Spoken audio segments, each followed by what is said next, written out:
Cinema తీయాలంటే ఏం కావాలి? ఓ కాన్సెప్ట్ ఉండి, చేతి నిండా పెద్ద హీరో డేట్లుండి, అడిగినంత ఖర్చు పెట్టడానికి నిర్మాత సిద్ధంగా ఉంటే సరిపోతుందా? 20 సరిపోతాయా లేకపోతే 40 కావాలా? క్లారిటీ, ఇంకా చెప్పాలంటే ప్రిసిషన్ అంటారే, ఆ ప్రిసిషన్ అన్నిటికీ మించి తాను గీసుకున్న క్యాన్వాస్ మీద ఒక కమాండ్, అన్ని క్రాఫ్ట్స్ ని డిక్టేట్ చేయగలిగిన క్యాలిబర్ ఉండాలా?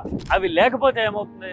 దట్టు ఎమోషనల్ డ్రివెన్ గా ఉండే స్పోర్ట్స్ స్టోరీని నడిపించాలంటే కావాల్సిన ఆ తడి అంటామే, ఆ గుండె తడి, హ్యూమన్ బాండింగ్ అంటామే, అవి మిస్ అయితే గనక ఎంత ఖర్చు పెట్టినా, ఎన్నిసార్లు వాయిదాలు వేసి ప్యాచీలు వేసినా గానీ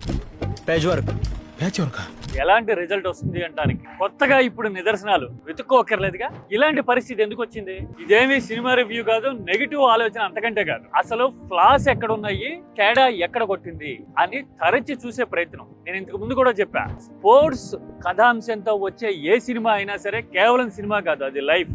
జీవితాన్ని నడిపించడానికి కావలసిన ఇంధనం, ఫైర్, ఇగ్నిషన్ అందులో ఉంటాయి. అందుకోసమే ఇంతలా చెప్పడం. ఇంతకీ ఏం జరిగింది, ఎక్కడ కొట్టింది తేడా? కొన్ని ఎగ్జాంపుల్స్, కంపారిజన్స్ తీసుకొచ్చి ప్రాక్టికల్ గా ఆలోచిద్దాం, మాట్లాడుకుందాం. ఇందులో ఎలాంటి డైవర్షన్స్, డీవియేషన్స్ ఉండక్కర్లా. ఫ్యానిజం, ఫెనిటిజం అసలు అక్కర్లా. ఆ పెద్ది రెడ్డి ఇది మొదలు పెద్ద ఎంత ఎఫర్ట్ అయినా పెట్టడానికి సిద్ధంగా ఉండే స్టార్డమ్ ఉన్న ఒక హీరో. బాడీలో ఆ ఎనర్జీ గానీ, స్క్రీన్ ప్రెజెన్స్ గానీ మార్వలెస్, మ్యాచ్లెస్ అనిపించేంత అపీల్ ఉంది. పైగా 3-4 ఏళ్లు ఒక స్టోరీ మీద కూర్చున్నాడు అంటే నమ్మకం పెట్టుకున్నాడు అని అర్థం. ఈ 3-4 ఏళ్లలో ఆ సినిమా రిలీజ్ ఒక 2-3 సార్లు వాయిదా పడిందంటే అందులో చాలా ఫ్లాస్ ఉన్నాయి. అతుకులు వేసుకోవాల్సిన అవసరం ఉంది, రీషూట్లకు వెళ్లాల్సిన పరిస్థితి ఉంది. ఒరిజినల్ లొకేషన్స్ తక్కువ కాబట్టి CG వర్క్ చేసుకుని ఏదో రకంగా హైప్ క్రియేట్ చేయాలి, ఒక హుక్ స్టెప్ తోనో లేదంటే ఒక సాంగ్ తోనో అనే తపన, ఆరాటం, ప్రయాస కనపడి కొన్నాళ్లుగా. ఉన్నట్టు చెప్పడమే పబ్లిసిటీ. తీరా చూడబోతే సినిమా రిలీజ్ అయింది. మొత్తం సినిమాలో పట్టుమని 10 నిమిషాలు కూడా ఎంగేజ్ చేయగలిగిన ఎలిమెంట్ లేకపోవడం అంటే నిజంగా డిసప్పాయింటింగ్ అనిపించింది. అంత చరిష్మాటిక్ హీరో ఉన్నాడు, అంత గొప్ప స్క్రీన్ ప్రెజెన్స్ ఉంది, మరి స్టోరీ ఏంటి అలా ఉంది, అంత గందరగోళంగా ఉంది? గీసుకున్న క్యాన్వాస్ మీద కెప్టెన్ ఆఫ్ ద షిప్ అంటారే, ఆ డైరెక్టర్ కే కమాండ్ లేని పరిస్థితి ఎందుకుంది? పైగా అంతా డైరెక్టర్ ఇష్ట ప్రకారం జరగదు కదా. సినిమా ఇండస్ట్రీ గురించి, సినిమా బ్యాక్గ్రౌండ్ గురించి తెలిసిన వాళ్ళకి అర్థమైపోతుంది కదా. చాలా మంది స్క్రూటినీ చేస్తారు, మార్పులు చేర్పులు చెప్తారు, రీషూట్లకు కూడా వెళ్తారు. ఆడు చెప్పినట్టు ప్రోమో కట్ చేయకపోతే సినిమానే రిలీజ్ అవుతాయా? వెళ్ళిన తర్వాతే ఇలాంటి పరిస్థితి అంటే నిజంగా పాథటిక్. అన్నిటికీ మించి ఇంత కష్టం వృధా అయిందా అని చివుకుమంటది. ఇలా మాట్లాడడానికి కారణం ఏంటి అంటే, స్పోర్ట్స్ కదా. స్పోర్ట్స్ అన్నప్పుడు అసలు ఇంగ్రీడియంట్ ఎమోషన్, స్పిరిట్, ఆ ఫైర్ అండ్ బర్నింగ్ డిజైర్, ఇవన్నీ టోటల్ గా మిస్ అయిన ఫీలింగ్, ఇంప్రాక్టికల్ గా అనిపించిన పరిస్థితి. ఇలా ఎందుకు జరిగింది?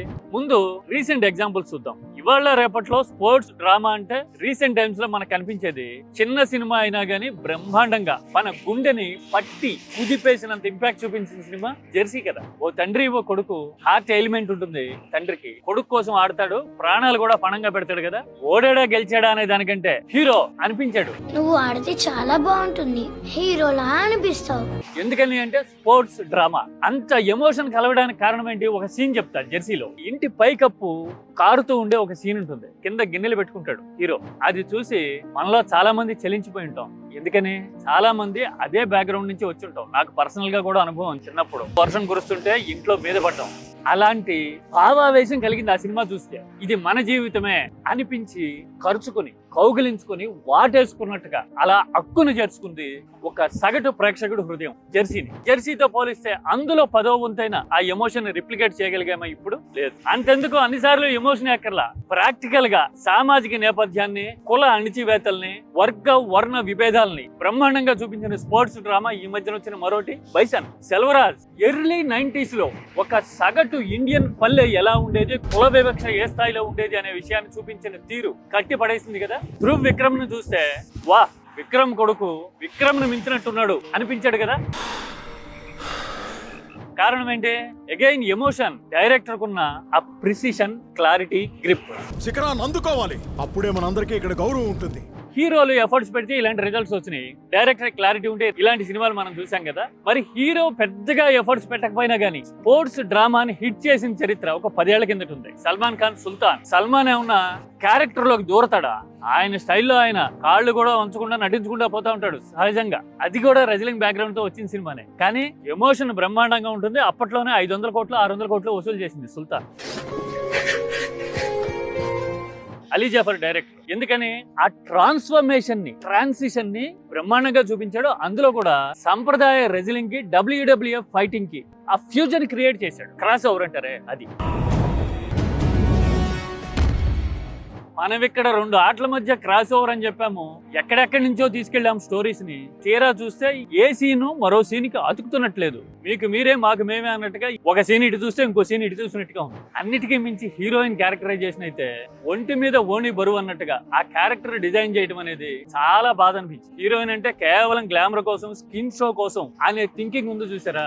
ఆ థింకింగ్ ఒక్కటి చాలు కదా. అటెన్షన్ టు డీటెయిల్ అనే దాని మీద మనం దృష్టి పెట్టలేదు అని చెప్పడానికి. ఇలాంటి ఫ్లాస్ వచ్చిన తర్వాత, ఇన్ని అంచనాలు పెట్టుకుని డిసప్పాయింట్ అవుతూ ఉన్న తర్వాత ఒక్కటి మాత్రం చెప్పాలి. స్పోర్ట్స్ కథాంశంతో ఎవరైనా సరే స్టోరీ సిద్ధం చేసుకునే ముందు, సినిమా తీయాలనుకునే ముందు ఎలా ఉండాలి అని చూడడానికి చాలా ఉంటాయి. ఎలా ఉండకూడదో చూడాలంటే ఇప్పుడు కనపడుతున్న రిఫరెన్స్ చూసుకోవాలి. బాధ అనిపించినా గానీ చెప్పక తప్పని పరిస్థితి కదా. హీరో పడిన యాతన కష్టం అంతా ఇలా మట్టిలో పోసినట్టుగా వృధా అయిందే అన్న బాధ చాలా మందికి ఉండుంటుంది. అలాంటి ఆలోచన కలిగిన వాళ్ళలో నేను ఒకండి. అందుకోసమే నేను ప్రత్యేకంగా పేరు చెప్పట్లా, ఆర్థికంగా ప్రభావం పడాలి సినిమా మీద అని అస్సలు కోరుకోవట్లా. ఎందుకంటే ఆలోచన మంచిదే, ప్రయత్నం గొప్పది, కానీ ఫలితం మాత్రం నిరాశాజనకంగా వచ్చింది. కారణం ఏంటి అంటే ఆ క్లారిటీ లేకపోవడం, సామర్థ్యం సరిపోకపోవడం. ఇలాంటి లోటుపాట్లు కొన్నిసార్లు కొన్ని జీవితాల మీద, సినిమా మీద ఆధారపడిన వాళ్ళ అందరి బతుకుల మీద ప్రభావం చూపిస్తాయి. That is the sad part of the cinema. మీరైతే ఏమంటారు? స్పోర్ట్స్ డ్రామా తీసే ముందు ఇప్పుడు మనం మాట్లాడుకున్న ఎలిమెంట్స్ అన్ని ఉండి తీరాలంటారా? పర్సనల్ కామెంట్లు, క్యాస్టియస్ రిమార్క్స్ దయచేసి చేయకండి. స్పోర్ట్స్ బ్యాక్గ్రౌండ్ తో వచ్చే సినిమా అంటే ఇట్స్ అబౌట్ లైఫ్ అనే కన్సర్న్ తో చెప్పా ఈ మాట అంతా. అర్థం చేసుకోండి. This is హిటాక్స్.